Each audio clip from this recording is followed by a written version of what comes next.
mathematics education community, is one of the foremost experts on connecting the knowledge that teachers learn in their advanced courses to the pedagogical practices in secondary courses, which is some of what he'll talk about today. He's also engaged in finding creative ways to use and develop dynamic technologies for the teaching of mathematics. As a final point, Nick has been a wonderful collaborator of ours on some of the data that he's going to present today. It comes from our project and trying to develop advanced math courses for future teachers. In a personal note, he's an avid beer brewer. He has 2 daughters that are both better than me at soccer, and he's run a triathlon. Wow. All 3 things.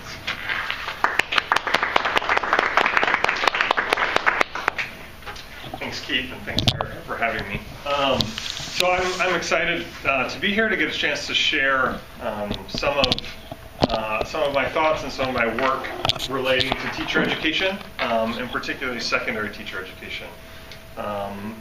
So one of the things that you'll note is that, I work in the area of math education, preparing secondary math teachers, and I know not everyone here works with math teachers, but hopefully some of the ideas that we discuss, while they'll be specific to mathematics, have some sense of utility for thinking about other content areas as well.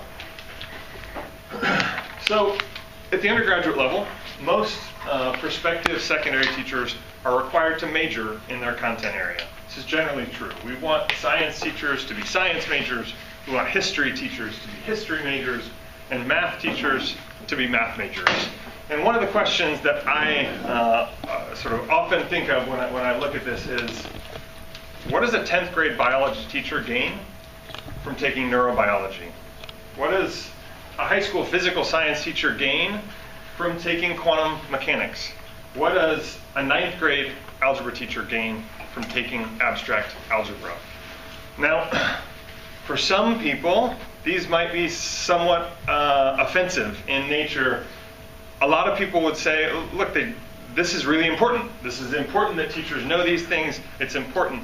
But what I find is that often those are sort of generically left at that. It's important. I don't need to even further explain why or why I think so, but it's important.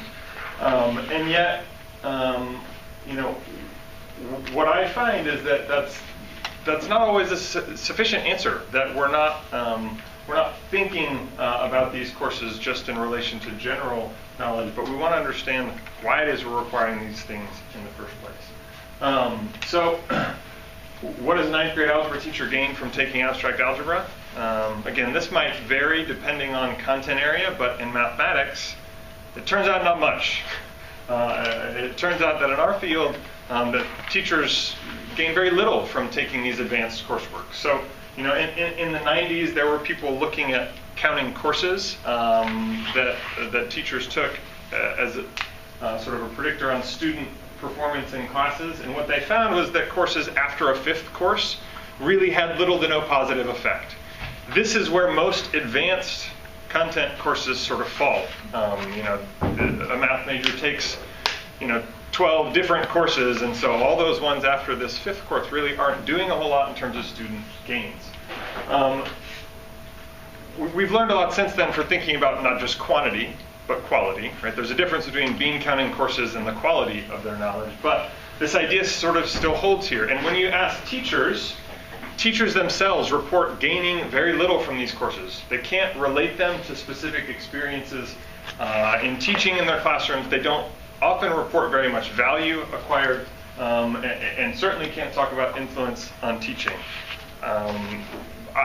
We have also found this true, in some of our studies with secondary teachers talking about real analysis, and again, similar sentiment. So, what I want to make the point is, we can't ignore this. Teachers reporting not feeling like these are useful is really important, and even if we feel like they are useful or could be useful, if the constituents aren't reporting that, then there's something that we need to investigate. And on another note, this isn't just, a simple explanation would be, well, they just didn't understand the courses, period. They didn't really understand the relevance or the pertinence. That's not necessarily the case. There are lots of these teachers in these studies who are fairly good at mathematics, understood the mathematics, but again are pushing back against this idea of, I really see no link to my profession and the work that I do as a teacher. Now, we can also talk about things that they have reported gaining from these advanced courses. Some include things like taking specific resources. So this is a known phenomenon in professional development studies. Teachers want to go to professional development and take something from there and use it directly in the classroom the next day, right? This is how they view often professional development. And we see them doing the same thing with, how they talk about advanced courses. I found some of this, and I took this activity that I really liked, and potentially as enrichment with my really good students, I would use this in my classroom, right? So this is one potential influence that they talk about from their advanced mathematics courses. Another one is reminding teachers what learning mathematics felt like. In other words, the experiences were really hard, and by going through this really difficult, challenging experience, I now have empathy for my students. I have empathy for the challenges that it is to learn mathematics. And empathy is a good trait. Confidence is a good trait. Having resources, these are all potentially good things.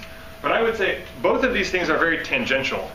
These are not what we would, at least from the outset, articulate as why we'd want them to take these courses in the first place. They're walking away with things that aren't necessarily bad for teachers to have, good qualities. Being able to relate to students is an important one, but these aren't necessarily the intended things that we're looking for. And so what I want to talk about today is, rather than debating merits or drawbacks to the content itself, an instructional model. In other words, if we're going to design instruction for secondary teachers as a part of their teacher preparation in these courses, is there a way to do it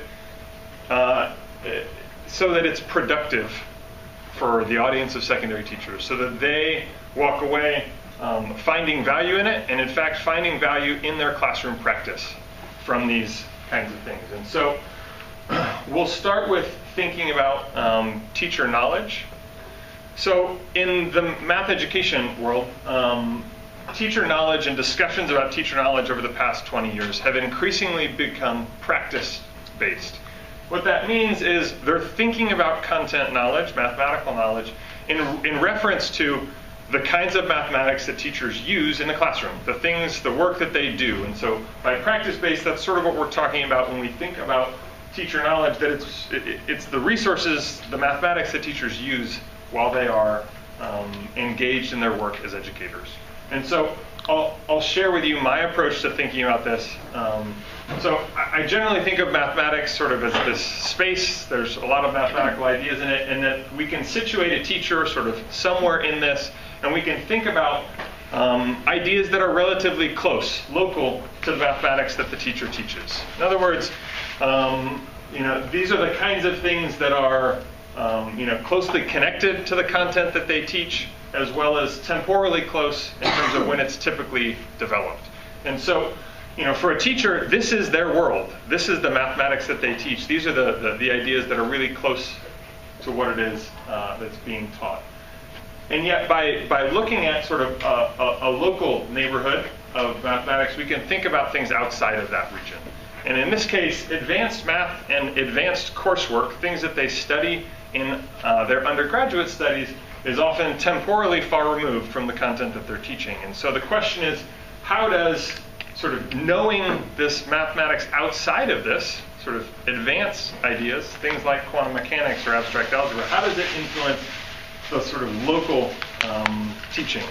And so Silverman and Thompson talk about a cognitive model for developing mathematical knowledge for teaching that has sort of two steps. And the first has to do with mathematics. It says teachers first have to acquire really personally powerful mathematical understandings. In other words, they need to have some profound understanding of the mathematics, and that's sort of this first step for developing knowledge for teaching. They connected it to Marty Simon's work on key developmental understandings. And again, their point here is the mathematical understandings, even if they are really profound and powerful, really only have pedagogical potential. That there's a second step of them turning those into something that's pedagogically powerful, that's also part of this work. Again, this aligns with this idea of a practice-based approach of thinking about the mathematics that then influences teachers' approach to teaching. So specific to this sort of the overarching question that I have, which has to do with how is their advanced coursework preparing them to teach?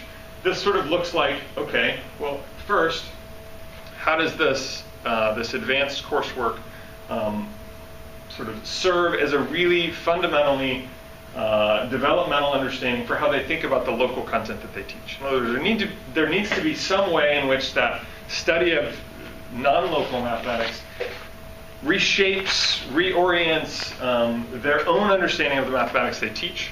And then after that, beyond that, there needs to be some sort of transformation into some influence on their practice that sort of turns these into pedagogically powerful ideas. So what I want to look at now are instructional models that currently exist. So advanced mathematics, we can also think of this as advanced coursework in general. When we teach these things, at the very best, what instructors, at least in mathematics, do, the mantra is, well, if we take this advanced math and we make connections to school mathematics, we connect the advanced content to the school mathematics content, then that's the best we can do. That this is important, it helps teachers, and if we look at course emphasis, likely there's sort of, it's there, but it's maybe not the primary emphasis in the course. This is sort of the traditional model, and yet what I see here is a missing link. In other words, connecting the advanced mathematics to the secondary mathematics is only part of it. There's a presumption here in this model that what happens after this is some sort of what we've called a trickle-down effect. There's a presumption here that, as a byproduct of learning this advanced math, as a byproduct of sort of connecting it to the school mathematics that a teacher is going to teach, that there's just sort of a natural consequence is that they will respond differently to instructional situations in the future. And I would say this is very tenuous at best, that this in fact doesn't happen all that often, particularly because it's not really a part of the course, right? They sort of implicitly hope and assume that that's going to happen. This is an example of what you might consider really far transfer. In other words, studying advanced math has its particular sort of locational, social context. The teachers are students in that context, and they're often producing proofs for their teachers. They're trying to enhance their own understanding. The teaching secondary math context is very different from that. They are now not students, they are teachers, leaders in a classroom of students.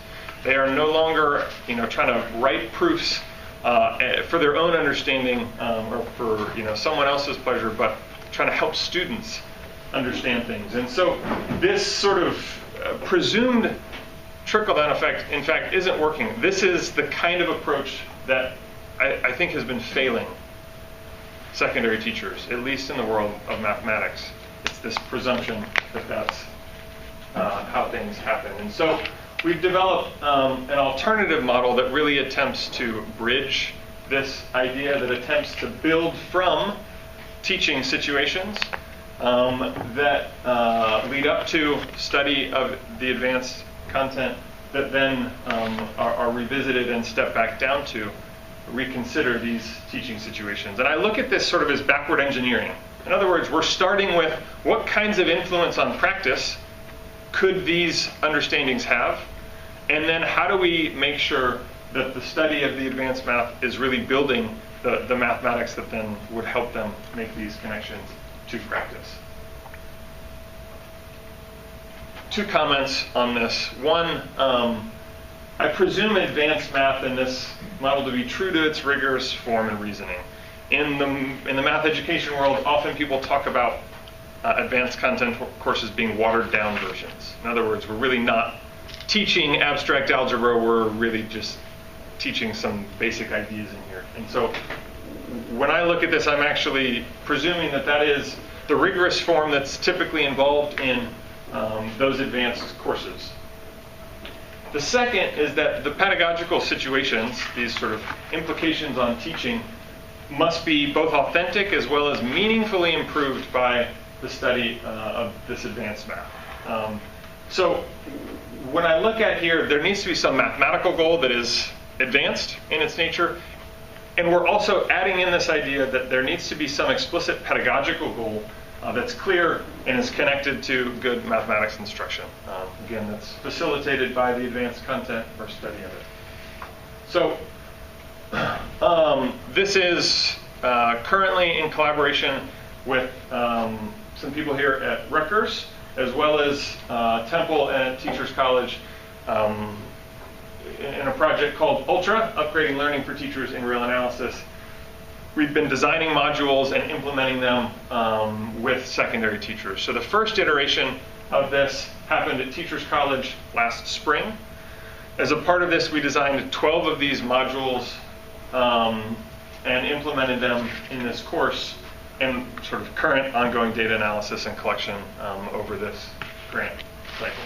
I'll get into some more details about what that data analysis and collection are in a little bit. But first, what I want to try to give you is one example. What do we mean by these ultra models that are designed according to this different instructional model? One caveat, one example is never sufficient to sort of address the breadth of these 12. So the one that I talk about now is inherently limited in some ways to portray how these all look and unique. And so we can talk about some of those, if people have questions about what other ones look like. But for time's sake, we'll look just at one example module to give you a sense of what this looks like. Okay, so in a real analysis course, so real analysis is an advanced math course, something typically towards the very end of an undergraduate studies as a major in mathematics. It is for people that have taken calculus. People taking calculus? Okay. It is the sort of rigorous proof and reasoning behind all the things that we look at in a calculus course, which is related to lots of secondary math. But in a real analysis course, a typical thing that's done is that you cover proofs, proofs of various rules for derivatives in this case. And so that's the context that I'm talking about today. And I emphasize proofs. So in a calculus course, you learn some of these rules. These are maybe familiar, maybe a long time ago, but this is the power rule that if we have a power function, then its derivative, if it's x to the r, then its derivative is r times x to the r minus 1. And then some other differentiation rules, the product rule, the quotient rule. These are common rules that get learned in calculus. In an analysis class, the focus is on the proofs. In other words, it's a rigorous proving that these are true that's not always or typically done in a calculus class. It's a part of this advanced content. I'm going to briefly, to be consistent, elaborate on the pedagogical aim. It might not make sense right now, this sort of juxtaposition of these two things, but it's to say we had a particular goal in the mathematics, and we had a particular goal thinking about the pedagogical situation, and that is being purposeful about definitions, arguments, or explanations, acknowledging and revisiting limitations, mathematical limitations. And so we'll see this play out, and I'll talk more about that in a little bit. Okay, so what did the module actually look like? So as we're building up to this real analysis content, we're starting with some kind of situation from a classroom. The screen's not big enough. Sorry, you can't see any of that, can you? So I'll have to read it. So we created sort of comic strip looking things that are realistic and authentic to things that often teachers talk about happening in a classroom. And so in this case, they're fairly short snapshots. Again, in other cases, they were longer. They were more developed. These were fairly short. But we have a secondary teacher who teaches a variety of different classes, and we see him giving two different explanations in two different classes. Okay? And so the first explanation says, we see him talking about exponents, and he says, exponents are just repeated multiplication. Great. In a second, this is in a calculus class, we see him sort of giving an explanation about the power rule that says if you see a function with an exponent, to take the derivative, you bring down the exponent to the front and subtract 1 from the exponent. Okay, so one, I want to make a comment that these are fairly common statements heard in secondary math classrooms. In other words, these are authentic situations. They really do happen fairly regularly for teachers. The prompt for the teachers in the class to consider was, how would you evaluate these statements? You know, what's the pedagogical quality? And I want to highlight a couple things that you could be thinking about. So the explanation over here about exponents is really sort of a conceptual explanation. It's focusing on, you know, a concept, one way to talk about exponents conceptually. Whereas the one on the right is more procedural in nature. It's giving an algorithm to say, here's how you calculate something. Okay, so this is a difference that might sort of be looked at, you know, and talked about.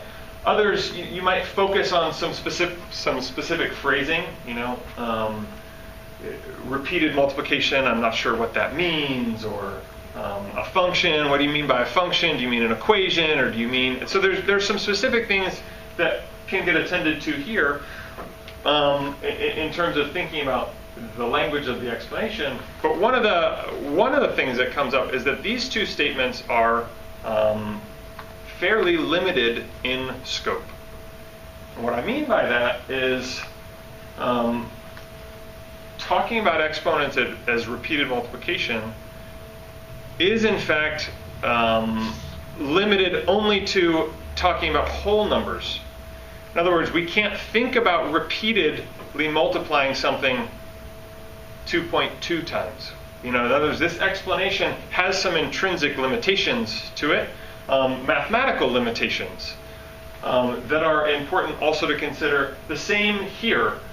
Seeing a function with an exponent, there are lots of functions that have exponents, not all of which can be sort of understood in terms of this particular procedure. And so these two explanations, in addition to some other things that you might look at, are limited in scope mathematically. And so that was part of the reason for using these. These then built up to talking about these proofs in real analysis. And the way that we thought about these proofs in real analysis was a sequence of proofs. And in a typical real analysis course, there's a sequence of 5 or 6 different proofs. The first of which looks like this. And again, it's not important necessarily that you see all these words or follow the proof. What's important is that this is a proof of a fairly common mathematical statement, the power rule, which is the most basic derivative rule. So for these teachers, that's fairly, you know, knowledge that they've known for a long time. The way in which we had them look at this proof was to ask the question, read this proof, for which sets of numbers is this proof applicable? In other words, reading this particular proof, does it break down when we consider various sets of numbers? And in fact, in this first step, this proof is limited only to whole numbers, natural numbers. This particular proof of the power rule is only applicable for, you know, a very small subset of numbers, and we know, in fact, that the rule is useful for a broader set of numbers. And so getting teachers to read this with that lens of considering the scope of this argument was intentionally related to the previous conversations. What followed this were the various other proofs that are necessary to show that the power rule, the thing that they know to be true, is in fact true for the sets of numbers that they know it to be true for. So this included proofs, you know, 2 or 3 different proofs that were necessary to drive, and these are very different proofs, very different approaches than the one here, and then, you know, further proofs that show that it holds for more numbers. So this sequence of advanced content was looked at through a particular lens of proofs as having a limited scope, and that we're building up the scope to which these proofs, this statement is applicable through these proofs. In terms of looking back down, not down, looking down is probably a bad analogy to talk about, but reconsidering situations in teaching, one of the things that we were potentially interested in is context. In other words, we had teachers engage with, let's look again at the statements that you looked at a moment ago, earlier, and talk about, are there contexts in which these might be valuable? They were there was no context given initially, and now we're asking them to talk about context, sort of thinking about constructive criticism that you might offer regarding these statements, that might look like differentiating between introductory lessons or later lessons that might talk about procedural and conceptual ideas, and that then gets them reflecting on quality of other kinds of statements that are related. So the perimeter statement says the perimeter is just the sum of all the side lengths, and remember to multiply a number by 10, just add a 0 to the end. Reading these statements, again, you might get a sense that these also have some mathematical limitations in terms of where they're applicable. Okay, so this is what one of these modules look like. And the real analysis content in the middle is very typical to what's done in an advanced course in real analysis. We are framing that through a pedagogical situation, trying to talk about a particular pedagogical aim, about how we sort of think about mathematical scope and limitations in statements being made. I'm going to give a few sort of overall, these are general reflections based on a first iteration of the course. So I was the instructor of the course for the first iteration, and we found some things sort of slowly develop over time that I think is at least worth sharing. So the first is having this stands for pre-service and in-service secondary teachers. PISTs was the acronym we gave for better or for worse. But having them actually reenact these situations really helped, rather than just reading them. Having them reenact to their colleagues or to their peers helped them engage in these situations rather than just discussing them. We often started with way too many questions and figured out that reducing the number of questions in which they were engaged was really helpful in focusing their attention. Tightly aligning the content with the pedagogical aims. In other words, sometimes we found ourselves sort of all over the place and really rethinking what of the advanced content really is necessary and sufficient to sort of help teachers with the pedagogical aim, and not having too much kind of in the middle. And the last is this sort of stepping down to practice these exercises, thinking about, in this past one, thinking about context and considering some other statements. Doing those first as homework as individuals to have them reflect on these statements, and then later as class discussion rather than just as class discussion in the same time period. So these were some overall things that, as we engaged in this particular instructional model that we found developing over time. But what I want to share now are some preliminary findings from this first iteration in the course.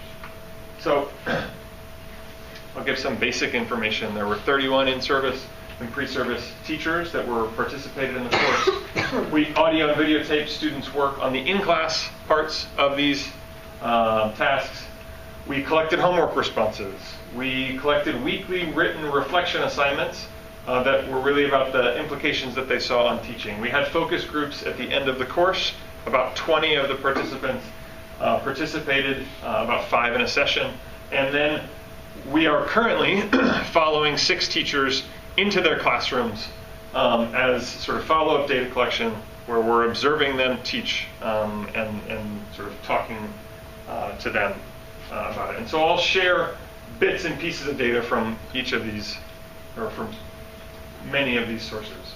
Okay, so we're going to look more closely at data with this one module that I just talked about, and remembering that there were 2 statements discussed in class, which were these 2 statements named the exponents and the power rule statement, and then 2 more statements that they considered at home, this perimeter statement and the add 0 statement, and those were done individually And again, the pedagogical aim, why we wanted to look at this with students, why it was designed, was that being purposeful about definitions, arguments, explanations used with students is important. In particular, acknowledging and revisiting the mathematical limitations. So really thinking through this idea of not just the wording or the procedural conceptual, what are the mathematical limitations potentially that are inherent in some of these sort of statements and explanations made. So I'll go through a couple claims that I think the data support. The first is that the PISTs increased the attention they gave to mathematical scope. So we see this by looking at their data, that they increased the attention that they gave to thinking about mathematical limitations. They've really valued this idea, and I was somewhat surprised, but that they really expressed valuing the idea of attending to this as an implication for their teaching. And the third is will be a discussion about that our model, contributed potentially to some of these goals, motivating the real analysis and the pedagogical discussions. So we'll look at claim 1, which is that they increase their attention to it. So as the pre-service, in-service teachers were originally evaluating these two statements, talking about pedagogical quality, all of the 5 tables, so these are 5 to 6 teachers at each table, discussed various pedagogical concerns. These are things like, well, repeated multiplication of what? I don't understand what repeated multiplication means. I can see my kids doing 2 times 3 times 5 times 7. Not what I think of when I think of repeated multiplication, but a concern nonetheless. I don't like the word are. I would use as. Okay, so there's some issues about, talking about exponents are versus exponents as, some more sort of language issues. You don't take a derivative. I'd rather them say you derive, you differentiate on this second statement. Or, what does bringing down to the exponent to the front mean? Students, you're not saying to them you have to multiply the 2 times 3. They could think of it just sort of placing the 2 right next to the 3 and calling it 23. In other words, they're sort of getting at some potential language issues in the communication. And what I would say is these comments focus on the explanation of the mathematics. In other words, their comments here are really about the explanation of the mathematics. Only 2 of the 5 tables really attended to mathematical scope and limitations of both of these statements. And we talked previously that both of these statements really are limited in scope, but really only 2 of the 5 tables that sort of address this initially. So we see, one table talking about, well, what happens if you have a fractional exponent or a negative or a 0? This statement doesn't make as much sense in that context. Or, this right here only applies to a function if it's x to a power. It would apply to others, but you'd have to do the chain rule. Again, the specifics aren't necessary, but these 2 tables really are addressing this idea of scope, that these statements have some mathematical limitations to them.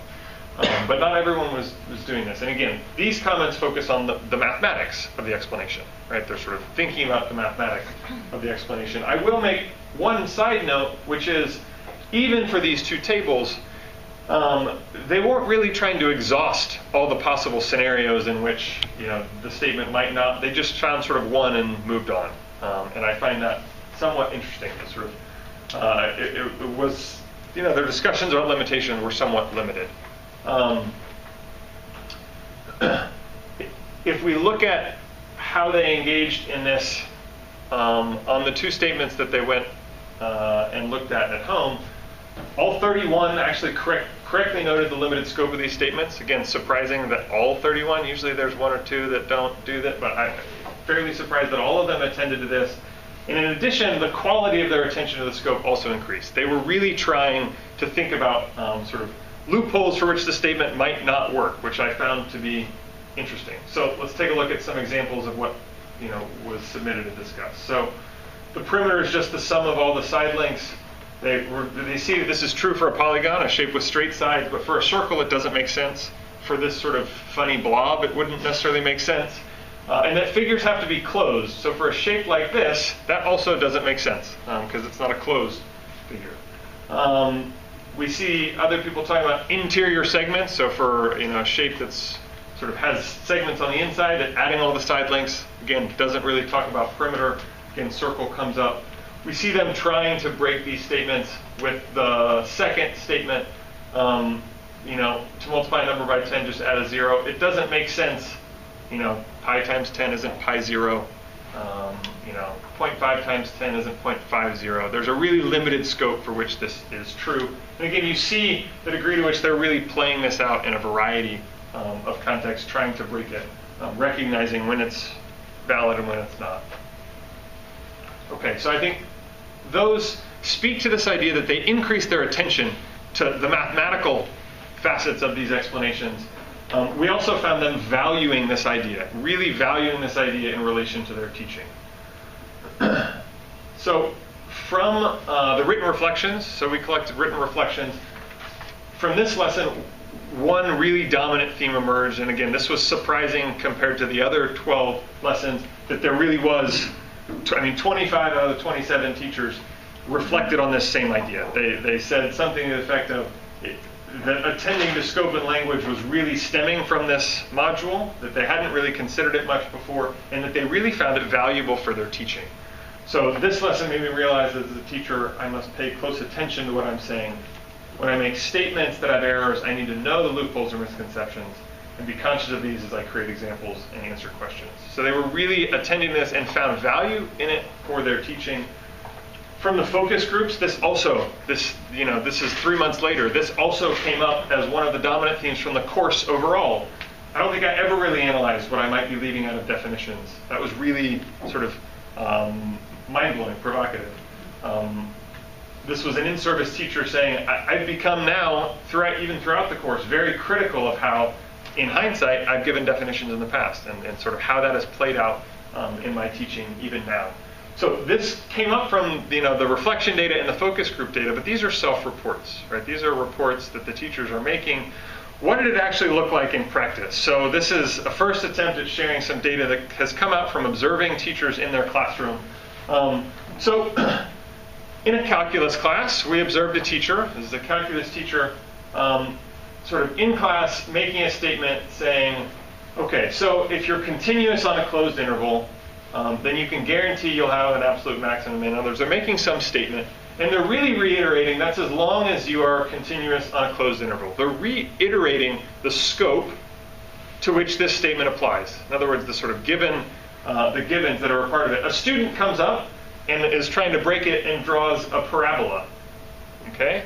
So a parabola has a minimum, right? It has an absolute minimum on it, but because it goes on forever up this way, it has no absolute maximum, right? So a student is trying to break it, and in response to that, the teacher says, okay, so if we look at this example, we don't have a closed interval. So the teacher is addressing the conditions, again, reiterating that this statement applies only if it's a closed interval. So we're completely continuous. In other words, the function you gave me fits the first part, but isn't on a closed interval. So we need both of those for this statement to be applicable. And in follow-up interviews, the teacher is being asked, what was your reasoning for having them come up with the examples? Why did you have them do this? And she talks about how previous discussions in class had inspired all these cases. Potentially there are examples that have an absolute but not a local max, or the max and min are the same. And so that was really brand new that she had brought this into her classroom and just started doing that this year. Again, sort of further follow-up, she's saying, every time you brought up the theorem, you specifically referenced the conditions. In other words, you're really emphasizing these things. And her in response saying, yeah, that really came from my interaction in the real analysis course because of the specificity of language, because of the things that got talked about in relation to pedagogical practice. Drawing a graph where it failed to meet a condition, so you see it's not always going to work out. This is really limited in scope and talking about that scope in students.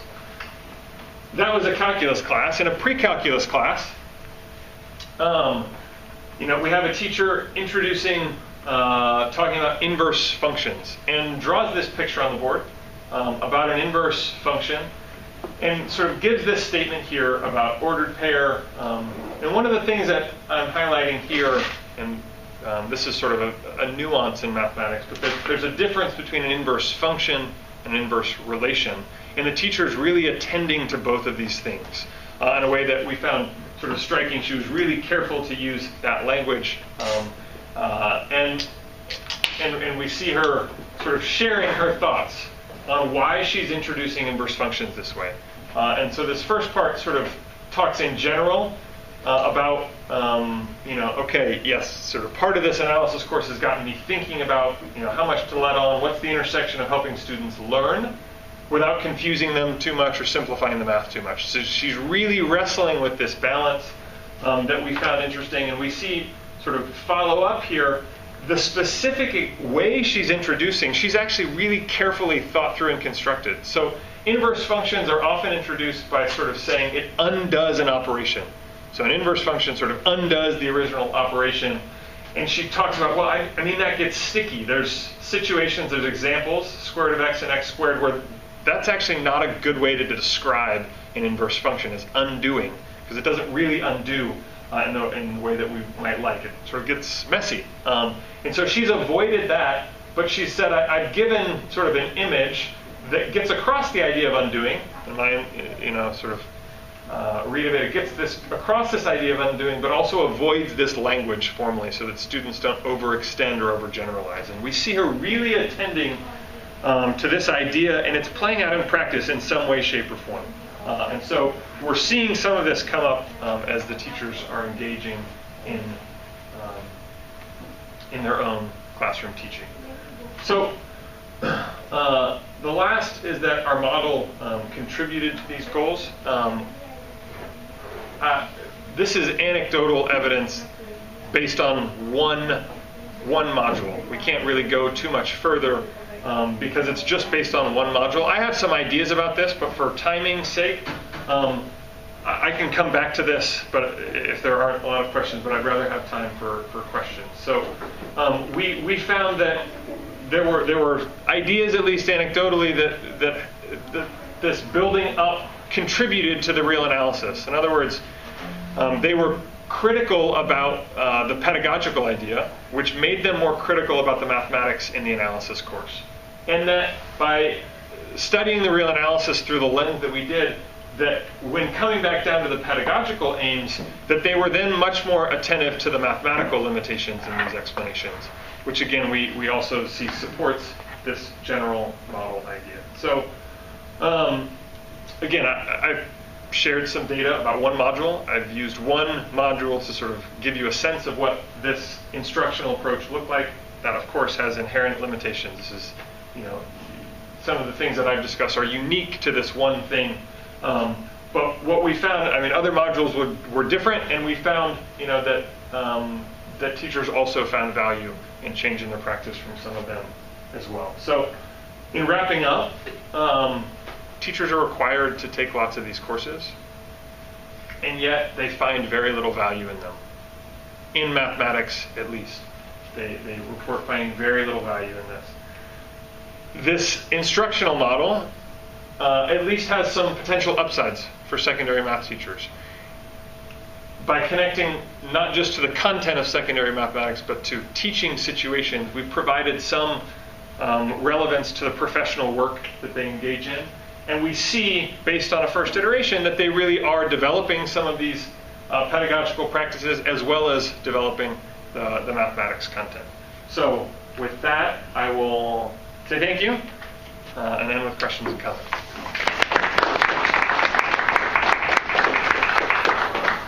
Great. First question? Yes. I have a lot of thoughts, and first, thank you very much. It's a really great presentation. It's something I'm very involved in because many of my students are going to be taking Keith and Pablo's course next semester, and at the same time taking secondary mathematics methods with me.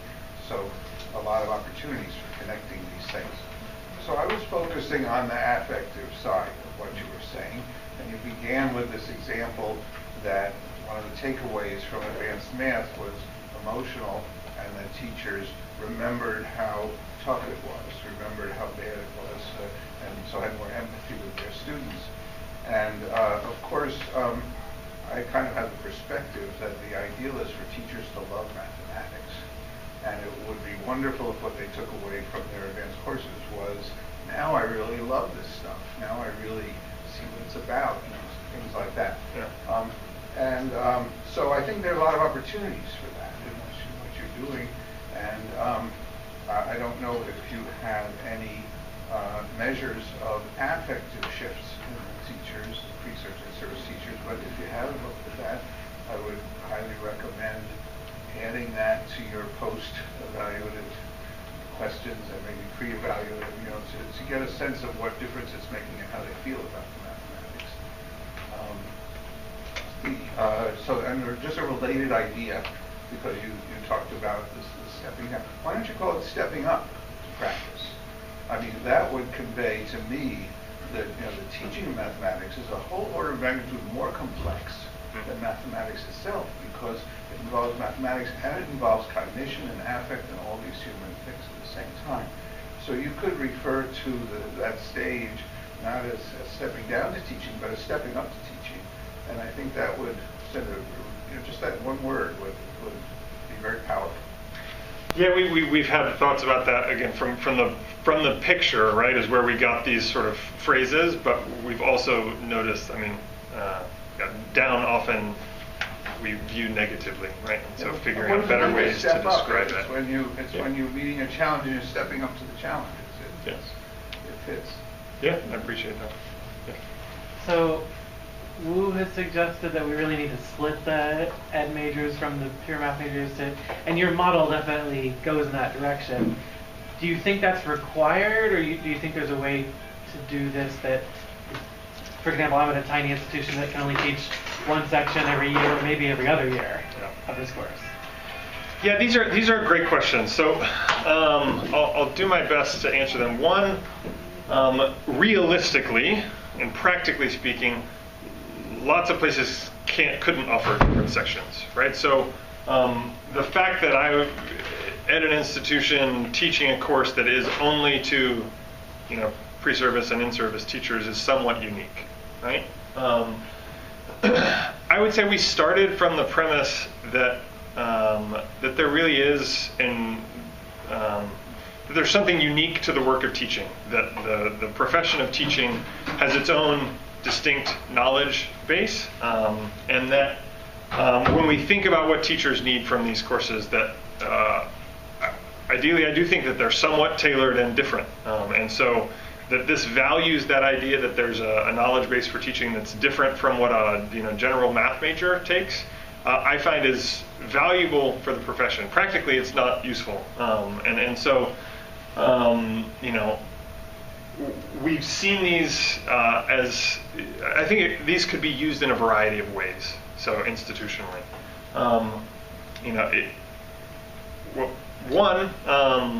it could be that people who aren't teachers could still find some of these exercises useful. It's connecting to something relatable.